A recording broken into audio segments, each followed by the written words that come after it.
అందరికీ నమస్తే అండి. రాష్ట్ర వ్యాప్తంగా కూడా ఇప్పుడు ట్రెండింగ్లో ఉన్న అంశం, పొలిటికల్గా బర్నింగ్లో ఉన్న అంశం మెడికల్ కాలేజీల పీపీపీ, నాట్ ప్రైవేటీకరణ, పీపీపీ. ఈ పీపీపీ అనేది 3 పదాలు: ప్రభుత్వ ప్రైవేట్ పార్ట్నర్షిప్.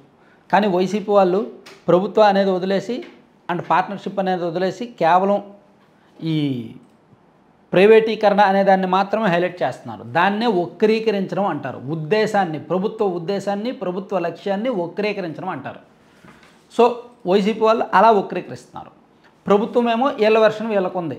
బాబు అవి ప్రభుత్వ కంట్రోల్లోనే ఉంటాయి, వైసీపీ వాళ్ళతో పోలిస్తే ఎక్కువ సీట్లు తెస్తాము, వైసీపీ వాళ్ళతో పోలిస్తే ఎక్కువ బెడ్లు ఇస్తాము, ఓపీ ఇస్తాము, వైసీపీ వాళ్ళతో పోలిస్తే ఎక్కువ మంది డాక్టర్స్ వస్తారు, వైసీపీ వాళ్ళ చేసుకంటే ఇక్కడ త్వరగా నిర్మాణం పూర్తవుద్ది అని ప్రభుత్వం చెప్తోంది. సో చాలా సింపుల్. వైసీపీ వాళ్ళు కట్టినట్టే కడితే ఈ మెడికల్ కాలేజీలు పూర్తవడానికి 15 నుంచి 20 ఏళ్ళు అవుద్ది. మేము ప్రైవేట్ వాళ్ళకి ఇస్తే 2-3 ఏళ్ళలోనే పూర్తి చేసేస్తారు కదా. సో వైసీపీలో కూడా 50%, సగం కంటే ఎక్కువ సీట్లు వాళ్ళు ఎన్ఆర్ఐ కోటా, మేనేజ్మెంట్ అది కన్వీనర్ కోటా ఇచ్చేశారు, వాళ్ళు అమ్ముకున్నారు. ఇక్కడ మేము సగం సీట్లు ఇస్తాము, సగం సీట్లు పేదలకు ఇస్తాము అని ప్రభుత్వం వాళ్ళ వెర్షన్ వారు చెప్తోంది. అయితే ఒకటి మాత్రం నిజం, మెడికల్ కాలేజీల అంశంలో వైఎస్ఆర్ కాంగ్రెస్ పార్టీ చేస్తున్న ప్రచారం రూట్ లెవెల్లోకి వెళ్ళిపోయింది, గ్రామ స్థాయిలోకి వెళ్ళిపోయింది. అలా వెళ్ళిపోయిన తర్వాత కూటమి అప్రమత్తమైంది. అరే ఇదేదో కొంప ముంచేలా ఉంది, ఇదేదో నష్టం జరిగేలా ఉంది, అర్జెంటుగా దీన్ని మనం సరి చేసుకోవాలి అని చెప్పి ప్రభుత్వం కాస్త లేటుగా రెస్పాండ్ అయ్యి, లేదు పీపీపీకి ఇస్తున్నాము, పీపీపీ వలన ప్రయోజనాలు ఇవి అని చెప్పి ఒక ప్రజలను అప్రమత్తం చేసే ప్రయత్నం చేస్తున్నారు. కానీ ఇది అన్ని వర్గాలకు చేరువవట్ల ప్రభుత్వం ఇచ్చే వెర్షన్. సో ఎంతో కొంత మెడికల్ కాలేజీల విషయంలో ప్రభుత్వం డిఫెన్స్లో పడింది, ఆత్మరక్షణలో పడింది. ఈవెన్ నేను నానేనికి అటువైపు, నానేనికి ఇటువైపు 2 వెర్షన్స్ చెప్తుంటా. ఎందుకంటే నేను ఒక డెసిషన్ చెప్పడానికి నేను జడ్జ్ చేయను. నేను ప్రభుత్వ వెర్షను అండ్ వైసీపీ వాళ్ళు చేస్తున్న ఆరోపణ రెండూ కలిపి ప్రజెంట్ చేస్తున్నప్పుడు నాకు వస్తున్న కామెంట్స్ కూడా ఎక్కువగా వైసీపీ వాళ్ళు చేస్తున్న వెర్షన్కే మద్దతు పలుకుతుంది. అసలు ఎందుకు పీపీపీకి ఇవ్వాలి, ఇన్ని లక్షల కోట్లు ఖర్చు పెడతారు కదా, ఇంత బడ్జెట్ ఉంది కదా, 3,000 కోట్లు 4,000 కోట్లు ఖర్చు పెట్టి మెడికల్ కాలేజీలు కట్టలేరా, డబ్బులు ఇవ్వచ్చు కదా అని చెప్పి ఏదో వస్తున్నాయి. సో అంటే ఇక్కడ నాకు అర్థమైంది ఏంటంటే, ప్రభుత్వం ఇస్తున్న పీపీపీకి జనంలో చాలా వరకు మద్దతు లేదు, వైసీపీ చేస్తున్న ప్రచారానికి మద్దతు ఉంది. సో ప్రభుత్వం ఈ విషయంలో డిఫెన్స్లో పడింది, కొంచెం ఆత్మరక్షణలో పడింది. ఈ విషయంలో వెనకడుగు అయితే వెయ్యరు, కానీ జనాల్ని ఒప్పిస్తారు, జనాల్ని కన్విన్స్ చేస్తారు. అందుకు ఆల్రెడీ కొన్ని సర్వేలు మొదలయ్యాయి.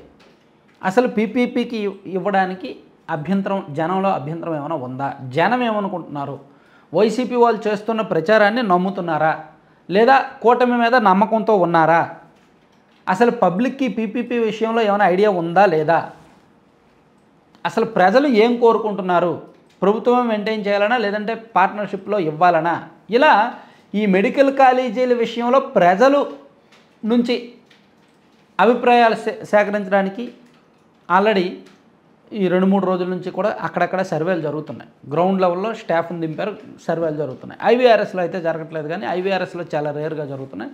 కానీ పీపీపీలు ఉన్న చోట ఎక్కడైతే ఈ మెడికల్ కాలేజీలు కట్టారో, ఈ నంద్యాల, పులివెందుల, విజయనగరం, మచిలీపట్నం, రాజమండ్రి ఉన్నాయి కదా, ఈ 17 మెడికల్ కాలేజీలు ఉన్న నియోజకవర్గాల్లో ప్లస్ ఆ పక్కన దాన్ని ఆనుకొని ఉన్న ప్రాంతాల్లో కూడా ఒక టీం, ఇంటెలిజెన్స్ కావచ్చు, ఒక టీం దిగి అసలు ఏమనుకుంటున్నారు, పీపీపీకి ఇవ్వాలా వద్దా, లేదా ప్రభుత్వం మెయింటైన్ చేయాలా, పబ్లిక్ ఏమనుకుంటున్నారు, ఏమి ఆశిస్తున్నారు, ప్రభుత్వం ఎటువంటి నిర్ణయం తీసుకుంటే మంచిది అనే దాని మీద ప్రజాభిప్రాయం తీసుకుంటున్నారు.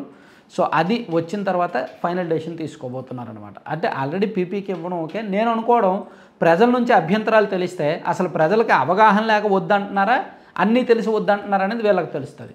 అప్పుడు దాన్ని బట్టి ప్రజలకు ఎడ్యుకేట్ చేయవచ్చు, దాన్ని బట్టి కొన్ని ప్రోగ్రామ్స్ పెట్టచ్చు. ప్రభుత్వానికి వచ్చే ఒక వెర్షన్ బట్టి, ప్రజా అభిప్రాయాన్ని బట్టి కామన్ పాయింట్లు కొన్ని ఉంటాయి కదా, ఆ కామన్ పాయింట్లను ప్రజల్లోకి అవగాహన కల్పించడానికి వీళ్ళు మీటింగులు పెట్టడమో, లేదా గ్రౌండ్ లెవెల్లో ఎమ్మెల్యేలను అలర్ట్ చేయడమో, ఆ మెడికల్ కాలేజీలు ఉన్న చోట పబ్లిక్ మీటింగ్స్ పెట్టి ఎక్స్ప్లెయిన్ చేయడమో చేయాలనేది ప్లాన్ చేస్తున్నారు. సో మొత్తానికి ప్రభుత్వం అయితే మాత్రం అప్రమత్తమైంది, రియాక్షన్ కూడా మొదలైంది అని చెప్పుకోవచ్చు. సో కంటెంట్ అయిపోయిందండి. కంటెంట్ చివరి వరకు చూసిన ప్రతి ఒక్కరికి కూడా ధన్యవాదాలు. కంటెంట్కి సంబంధం లేకుండా ఒక చిన్న ప్రమోషను మీరు పక్కన చూడొచ్చు. laddupallem.com. దీని ప్రత్యేకత ఏంటంటే దాదాపుగా ఒక 20 రకాల లడ్డూలు మిల్లెట్స్తో, అంటే రాగి, సజ్జ, జొన్న, కొర్ర, అలాగే నట్స్ అండ్ డ్రై ఫ్రూట్స్తో, అంటే బాదం, జీడిపప్పు, డ్రై ఫ్రూట్స్, మిక్స్డ్ నట్స్ ఇవన్నీ, అలాగే సీడ్స్, అవిసె గింజలు, పొద్దుతిరుగుడు గింజలు, గుమ్మడి గింజలు, మఖానా సీడ్స్ ఇవి, అలాగే మల్టీ సీడ్స్, ఇలా రకరకాల ఇంగ్రీడియంట్స్తో వీళ్ళు లడ్డూలు చేస్తారు. సో వీటిని ఆ లడ్డూలతో పాటు ప్రోటీన్ పౌడర్ అని, ఏబీసీ పౌడర్ అని, మురింగ పౌడర్ అంటే మునగాకు పౌడర్ అని, జామాకు పౌడర్ అని, డ్రై డేట్స్ పౌడర్ అని, భిన్నమైన పౌడర్స్ ఉంటాయి. ఇవన్నీ మల్టిపుల్ హెల్త్ బెనిఫిట్స్ ఉంటాయి. మీకు బయట ఎక్కడ దొరకవు, స్వచ్ఛంగా వీళ్ళు తయారు చేస్తారు. వాటితో పాటు ఈ మిల్లెట్స్తో చేసిన హాట్ స్నాక్స్ ఇవన్నీ కూడా మీకు ఆన్లైన్లో laddupalem.com అనే సైట్లో అందుబాటులో ఉంటాయి. లేదా 9997839994 అనే నెంబర్కి మీరు వాట్సాప్ మెసేజ్ చేయండి లేదా కాల్ చేయండి. మీకు ఏం కావాలో అది బుక్ చేసుకోండి. దీపావళి సందర్భంగా ఆఫర్లు కూడా ఉండబోతున్నాయి. Thank you.